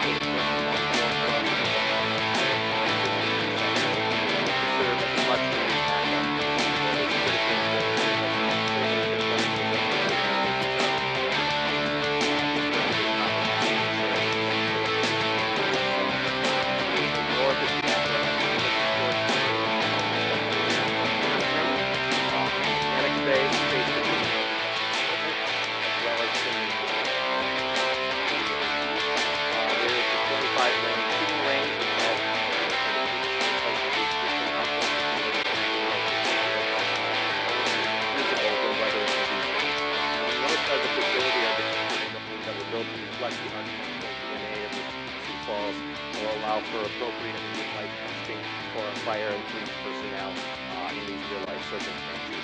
The slow-speed EVOC course that you see there, that's utilized by the fire for training and maneuvering the fire apparatus. And finally, there's the proposed high-speed EVOC course we term it police training. EVOC course includes various elements such as tight curves, chicane, and a mock railroad crossing. Mimic common street layouts of Sioux Falls. The skid pad allows for training and driving conditions common. While this is a significant investment for our community, it is an investment in our public safety personnel, ensuring that they have top-level training and are prepared to make good decisions in high-stress situations. The construction of the public safety training facility is the realization of many years of planning by the city, and it replaces assets that are no longer structurally sound or usable. It will make Sioux Falls a regional center for public safety training and enhance our abilities to recruit the best and the brightest to be a part of our public safety teams. The bond ordinance before you authorizes the issuance of utilizing the second penny sales tax revenue bonds to design, construct, and equip and furnish these facilities. The second penny sales tax would be utilized for both repayment and as collateral for this proposed bond. There are a couple of changes, as we noted at the informational. They are fairly minor, but they make our ordinance slightly more conservative than what we've had in the past, but it establishes a consistent debt reserve at maximum annual debt service going forward. It also increases the coverage test in which to match policy of 2 times revenue. So previously we had set that at 1.5 times revenue in previous bonds. This one would be 2 times revenue, which matches existing policy that has already been set by the City Council. The maximum proceeds would be $50 million, which would fund the construction fund, with additional funds for the debt service reserve, which is required as part of the issuance of the bond, and then, of course, the cost of issuance and any capitalized interest. The bond ordinance sets a maximum maturity of 2045. However, we are looking, as I said earlier, it's a 20-year bond for this particular, and we don't see any reason why we wouldn't be utilizing that about 20-year amortization framework. It sets a maximum interest rate as it does at 4.5%, but we fully expect that the actual net interest rate will be far below that amount, but we do have to set a maximum relative to that in the bond ordinance. As we had talked about in the past, we are also looking at refinancing 3 particular bonds that are eligible to be refunded. They are the Quality of Life 2 bonds from 2009A, the 2009B1, and the 2009B2 bonds, which are the flood control tax exempt and taxable bonds that we currently have. There's approximately $33 million left on these, $31.5 million outstanding on these bonds. Refinancing is one of the options, and that is authorized as part of this bond ordinance. It does not require it, but it's something that we will continue to monitor. The bond market as we get closer into, but based on all calculations that we've done, would create significant savings for the city to refund these bonds. But another option that we will be talking to you about here over the next month is paying down these bonds in full. That is not an action you will be taking tonight. It's not part of the bond ordinance. That would be an action that we would be bringing forward here over the next 30 days. Our expectation is that we'll have those discussions in early October. Our intent is to probably fund the bonds in sometime in that November timeframe. That's typically when we make our primary semi-annual payments for the bonds, and so the issuance of this bond would be done at the same time, and then a decision would be made as to whether refinance the bonds or we would pay them down. But paying down the bonds would require actually an additional action by the City Council. You would have to appropriate the funds in order to do that. So that is not included as the bond ordinance here tonight.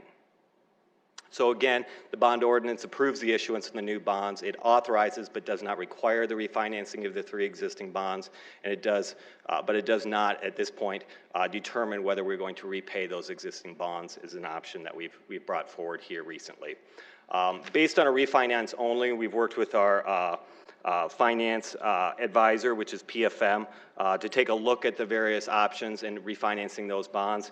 We determined that in doing so, the project savings for this would be about somewhere between $7.5 and $8 million. The number that was brought forward with PFM, and it all varies based on what the market is when we sell the bonds and what the interest rate is sold for, but it had been estimated about $7.7 million.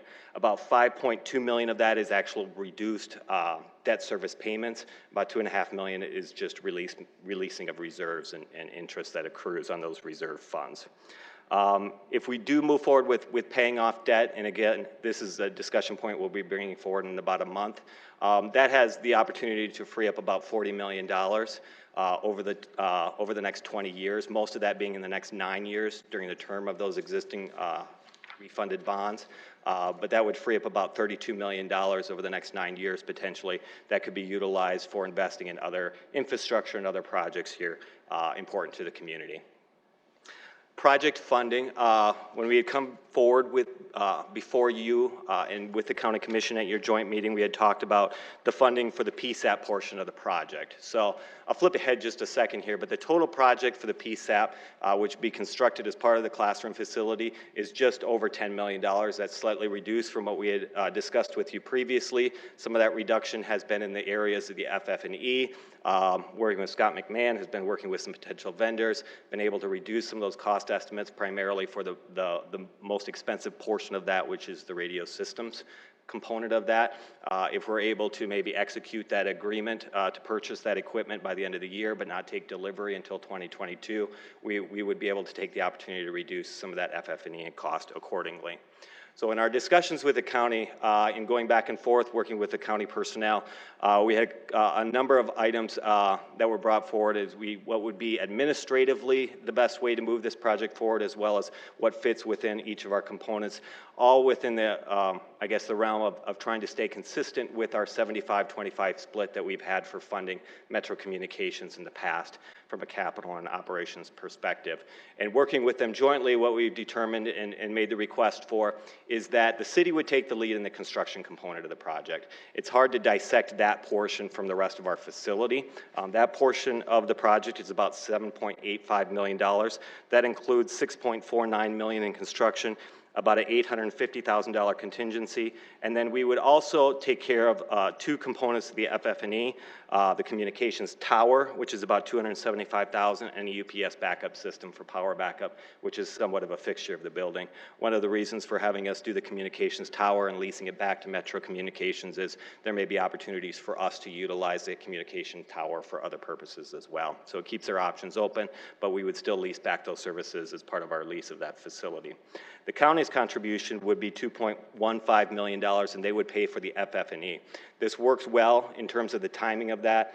They were looking to bring forward cash as opposed to us using bond financing.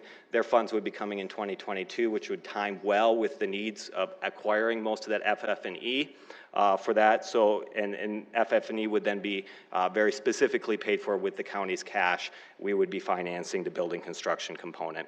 And then they also, that includes an $83,000 contingency as part of their funding of the equipment.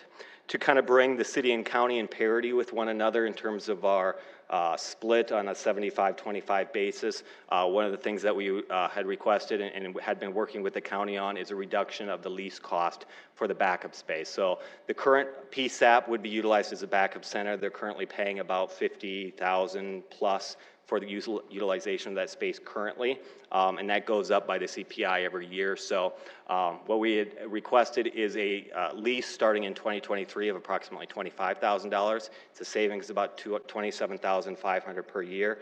That would extend for a 10-year period. So that would, in essence, be an additional $275,000 contribution overall to Metro Communications as part of a reduction of that lease. And because we do fund 75% of the operations of that facility, it nets out overall when you look at it on a comprehensive basis to be more in line with what we've historically shared between the city and county in those two particular areas. So again, this lays out the $10 million proposed cost for the Metro 911 facility.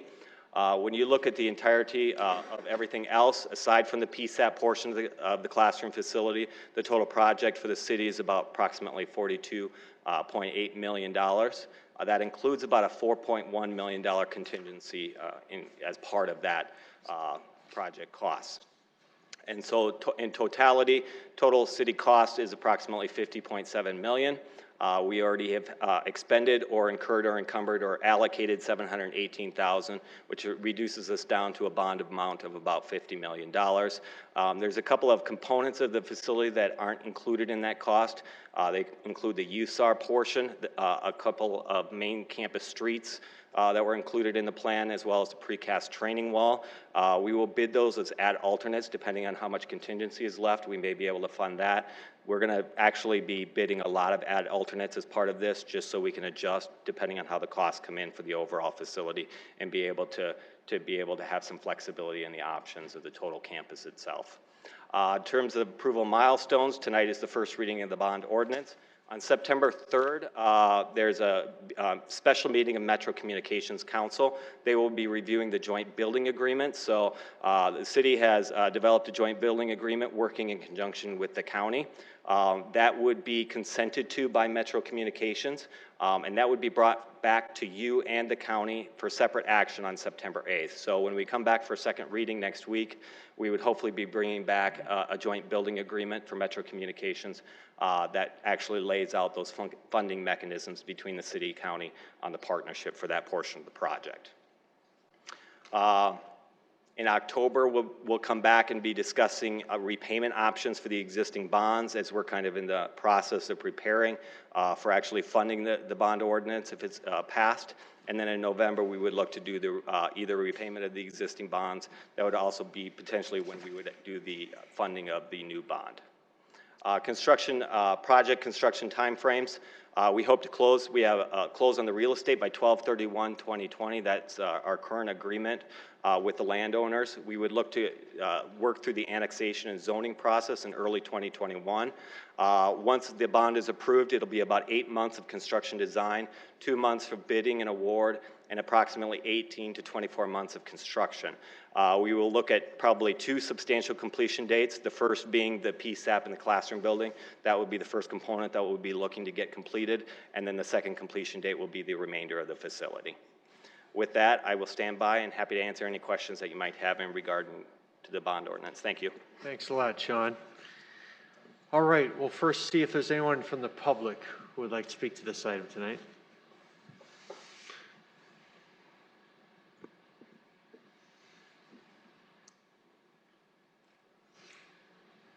Guess I just got a couple little questions. Let's say some little town wants to use a facility. Are we going to charge them to use that facility? Highway patrols, if they want to use a facility, are they going to have to pay a fee? And just curious on why we haven't partnered with anybody on this building. Just a few questions out there that just ask. Thank you. Any other public input on this tonight? All right, not seeing any, so we'll move to any questions that you might have for Sean is here, Tom is here, both of the chiefs are here, and Scott McMahon with Metro is here. They've all been very involved in this project thus far, and I know we've had a lot of informationals, a lot of meetings on this as well, but some of the public is hearing this for the first time. So, Councilor Selberg, I'll start with you.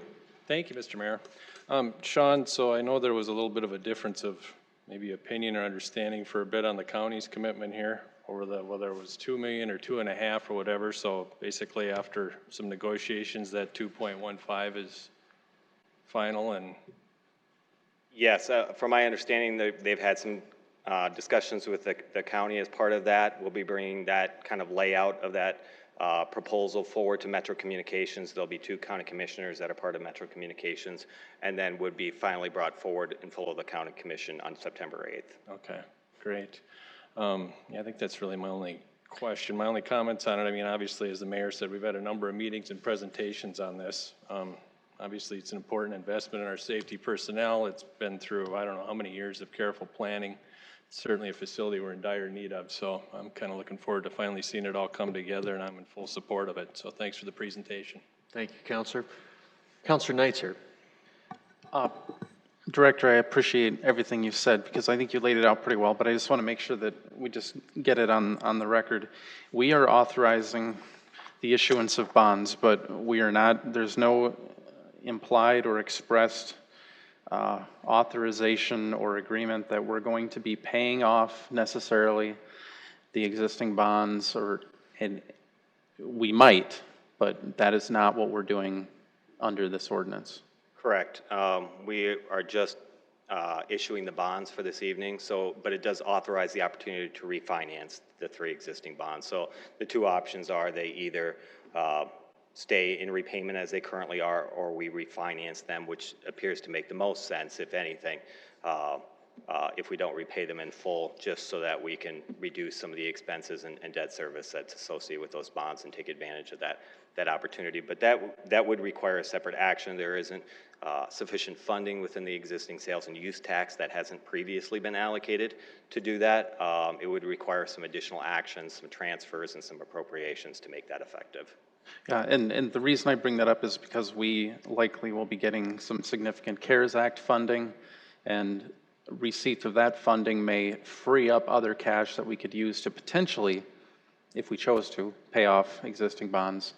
But we need to have a discussion as a council and the administration as to what other items are potential options, where maybe do we pay off debt? Is there some project that's really burning and maybe we need to address it? And I don't even have a position yet because I haven't seen a list, but I just want to just get that on the record that that's something that is for another day. Correct. I believe we have next week on September 8th, I believe, is a fiscal committee meeting, and that will be a topic of discussion. That has been a moving target even on a daily basis. Even today, we got some additional guidelines in regard to the CARES Act money that could kind of pivot or change some of the ways we think conceptually about those funds. And so that'll be a good opportunity to have that discussion about how that funding could be utilized, because it will provide some additional, at least clarity, or at least some additional thoughts to how that funding would be utilized. Okay, and then, thank you. And the statement I guess I would make is Metro 911 has been way past due, and I'm elated that kind of the stars aligned where we can get this thing done, because otherwise it was one of those, how are we going to get there? We knew we had to do it, it's just a matter of how do we get the funding, and that's great. And I'm going to reiterate something I said in a previous meeting in a slightly different way. I'm going to be proud to support this project, and I'm going to be even more proud to send a message that here in the city of Sioux Falls, we support not only fire, but we support police. We're not talking about defunding, we're talking about funding. And from my perspective, I want that message to be loud and clear that the PD and fire has my full support, and there will be no defunding discussions, at least in my camp, as long as I'm around. Thanks. Thank you, Counselor. Other questions for Sean while we got him here? Counselor Jensen. Director, I think the gentleman before you asked a question on renting out the facility, you said this is going to be a regional place where people are going to come and receive training. Will we be renting out the facility? And then the second question he had is, we're partnering with the county on this, and then are there going to be some federal funds that come into this project as well? Specifically federal, we haven't determined or identified federal funds that were related to this, other than, you know, if one we're looking at, if we utilize some CARES Act to repay certain debt, is kind of on a broad picture, kind of is, because on a net basis, you're reducing the overall debt exposure to the city of Sioux Falls. In regard to your first question in terms of leasing out the facility, I'd like to invite Chief Burns to come up and talk a little bit, if you'd like to, a little bit. We've already had some discussions on that as people have reached out to us, so I'll maybe let him kind of address that a little bit. Thank you, Sean. Councilors, Chief Matt Burns. In fact, I'm in active discussions with the South Dakota Department of Public Safety entities about a role, a collaborative training role that they would have there. Not ready to talk about numbers yet, but we are in active discussions. In fact, they're determining what funding sources they might have available to participate here. And when it comes to our local area agencies, you know, we collaborate and train with Minnehaha County regularly now. Clearly, Metro is going to be at this facility. You should have every expectation that Minnehaha County Sheriff's Department, Brandon Police Department, Lincoln County Sheriff's Department will be actively training there with us. They will have an open invitation to do so. The reality is, when we have an emergency in our area, not unlike we had the active shooter at Harrisburg High School some years ago, every agency that was available rushed to the scene. And so when we have an emergency, we help each other. And when you're going to help each other effectively, you need to train together. And that's what our intent is. Other questions, either for Chief Burns, Chief Goodrow, Director Pritchett, Councilor Neitzer, go ahead. One other question, and I think it might have been brought up at some other meeting. What is going to happen to the current facility out at the air guard, and are we responsible for its demolition, or what's going to happen with all of that? Yeah, that's my understanding. That is our agreement with them, is we are responsible for the demolition. I believe that's why there is specific language in this ordinance to allow any excess funds, Sean, I may be out of my lane here a little bit, but to be allowed to be used for that demolition. Okay, so the bond proceeds also covers the demolition of the existing? Is that fair to say? Or we've got that all funded? It's allowed by, we put it into the bond ordinance. It's not part of the project cost, but assuming that we can reduce that contingency, and it's, you know, a $4 million contingency as part of that, plus $800,000 on the PSAP portion. So if there's some funding availability as far as that, we wanted the language in the ordinance to allow us to go in and demolish those facilities as well. I assume there's not a date set that we have to have it demolished at this point? There's no, I don't we haven't think so. gotten, okay. We'll be vacating at some point in the future, of course. Yep. Okay, thanks. All right, thank you, Counselor. Any other questions? Any questions on the phone? Mr. Mayor, I move to approve this item, and then I'll have some general comments following a second. Second, Brecky. Second, Erickson. All right, motion by Counselor Kiley, seconded by Counselor Brecky to set a date, a second reading for Tuesday, September 8 on this. Counselor Kiley, go back to you for some comments. Well, thank you very much. I'm very proud to support this project.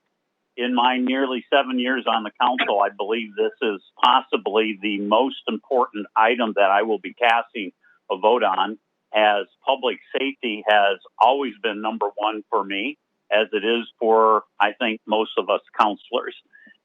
We have an excellent fire department that enjoys an ISO rating of number one, the best rating that we possibly can receive, as a department which then provides much savings to individual citizens and businesses in their insurance premiums. As a result, this will provide the training grounds that will enable them to maintain that top-notch rating.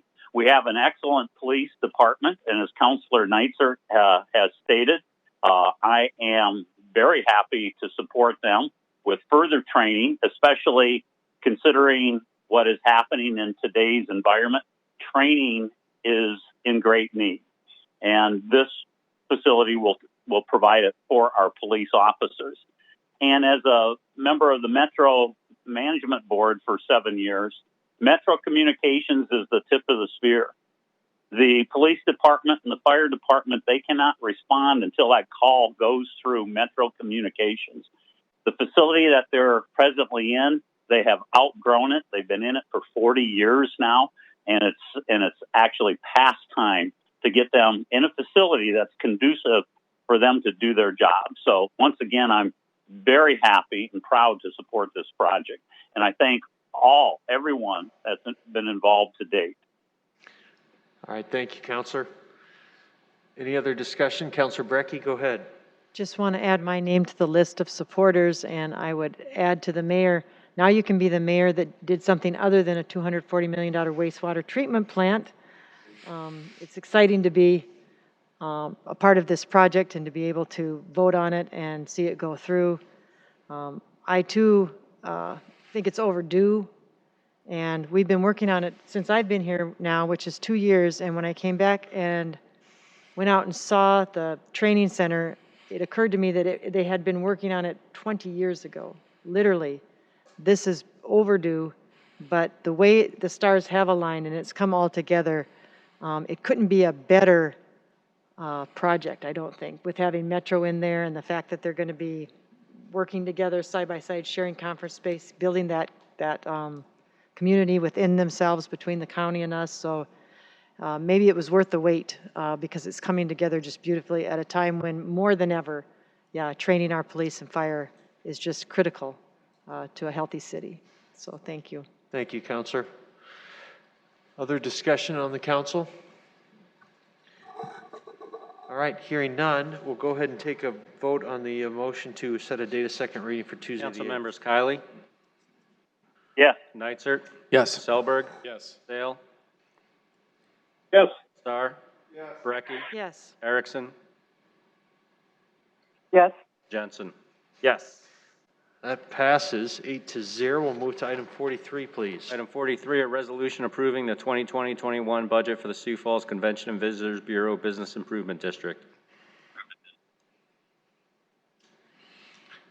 Good evening, ma'am. You're up. How are you? Good, thank you. Good. Terry Schmidt with the Convention and Visitors Bureau. I'll make this very brief. I want to thank you all for allowing us to present last Tuesday.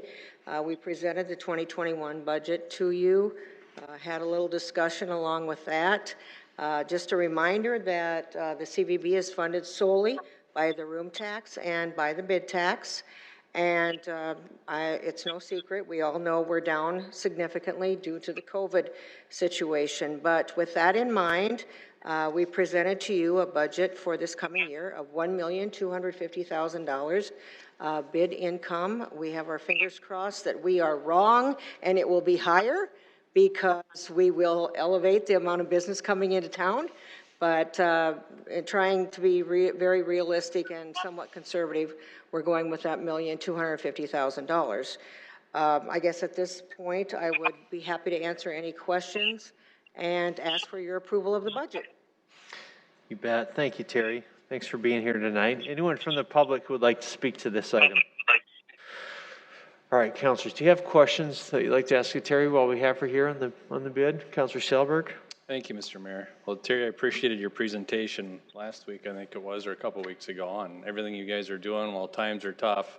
Yes. I think you even said you're even all chipping in and doing the cleaning around the office and everywhere else, and we are doing what you can. So I know you hear this all the time, but appreciate your efforts and your enthusiasm, and I would certainly hope as we move on, and I kind of hear rumors that more calls come for this part of the country and people coming our way. I'm hoping it's that way for tourists and conventions and everything else, and you're seeing some of that, and if not, hopefully soon. So we hope so. We're seeing, you know, a little uptick in interest.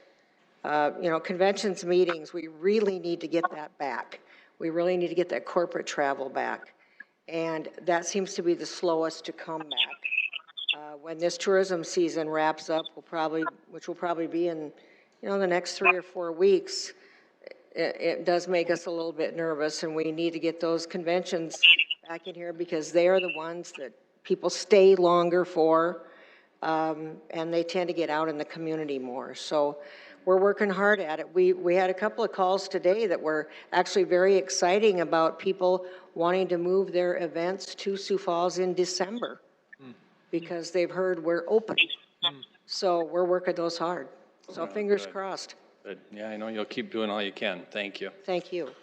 Other questions for Terry on the bid here? All right, look for a motion to approve this item, please. Move to approve. Brecky. Second, Selberg? Okay, motion by Brecky, seconded by Selberg to approve. Any discussion, council? Mr. Mayor? Councilor Jensen. Thank you, Mr. Mayor. I was just caught off guard with your presentation last week and how great it was. I really appreciate all that you've done in the community for the years that you've been here and the years that you've made this place a trade area, a place where people are willing to come, bring their businesses, bring their trade shows, and make it happen. I think it would behoove us to maybe take a peek at what we could do to also support her from a city's perspective, maybe above and beyond, because like a gentleman spoke in public input this today, we're open for business. And I think it's an opportune time when everyone else is receding away from marketing their city to where we can be marketing our city even more aggressively, even though it might take funds that we might not have been planning for this budget season. I think that we should maybe just take a peek at it, look under the hood, see if it's an opportunity to make this place even better than it is today. And I think that that organization that we just heard from is the one that could market us in a really great way and maybe turn around our winter hotel occupancy and help a lot of businesses that really need it right now. So with that, I'm really excited to support this and look forward to seeing what else we can maybe do, Mr. Mayor. Thank you. All right, thank you, Councilor. Any other discussion amongst the council? Mr. Mayor. Councilor Erickson, go ahead. Thank you. I'd just like to echo the same sentiments as Councillor Jensen. You know, he mentioned it last week to me. We were having a conversation, and I said, you know, I think you're onto something as we see some of these other states scrambling on what to do, and we see our state really saying, hey, we're open for business. We've got an amazing commercial on network media advertising. South Dakota is open for business. I think it's a great idea for us to take a peek at as well and see what would that require, what would that look like as far as a funding component of marketing, just to give a little bit of a shot in the arm to make sure that people do know that we're open for business and that we're doing things the right way. So just an idea that was brought up last week, and I just wanted to echo my support as we move forward and potentially looking at that. So thanks for the presentation last week, Terry, and thank you again for being there this evening. Thank you, Counselor. Any other discussion amongst the council on this item? All right, hearing none, let's take a vote, please. Council members Kylie, Yes. Nitzert, Yes. Selberg. Yes. Sale, Yes. Starr, Yes. Brecky, Yes. Erickson, Yes. Jensen. Yes. All right, that passes 8-0. Next item, please. Item 44, a resolution reappointing an audit committee member to the City Council Audit Committee, that being Rose Grant, appointed for a term from September 2020 to August 2023. All right, councilors, can I get a motion to approve this item? Move approval. Second, Jensen. Move to approve. Oh, you got beat on it, Counselor Kylie. Counselor Selberg, motion, and second by Counselor Jensen. Any discussion on this one? All right, we'll take a vote, please. Council members Kylie, Yes. Nitzert, Yes. Selberg. Yes. Sale, Yes. Starr. Yes. Brecky, Yes. Erickson, Yes. Jensen. Yes. All right, that passes 8-0. Before I ask for new business, I just want to recognize the guy sitting in the back, Joe Sneevy, this is his last night covering the city council. He's given up a lot of Tuesday nights to be here, and he's moved on to covering politics on the state level. So he's super bummed to have Tuesday nights back, I'm sure. But his colleague, Trevor Mitchell, is next to him. Trevor's our new guy. So welcome to Tuesday nights, my friend. Buckle in, man. So, Joe, thanks for all your great coverage of the city over the years. I know you'll still be at the Argus, but you've done a great job covering the city. We appreciate you, man. So give him a round of applause, would you? All right, any other new business, council? All right, motion to adjourn? So move, Jensen. Second. All right. Nitzert. Motion by Jensen, seconded by Nitzert. All in favor, say yes. Yes. Yes. Opposed? All right.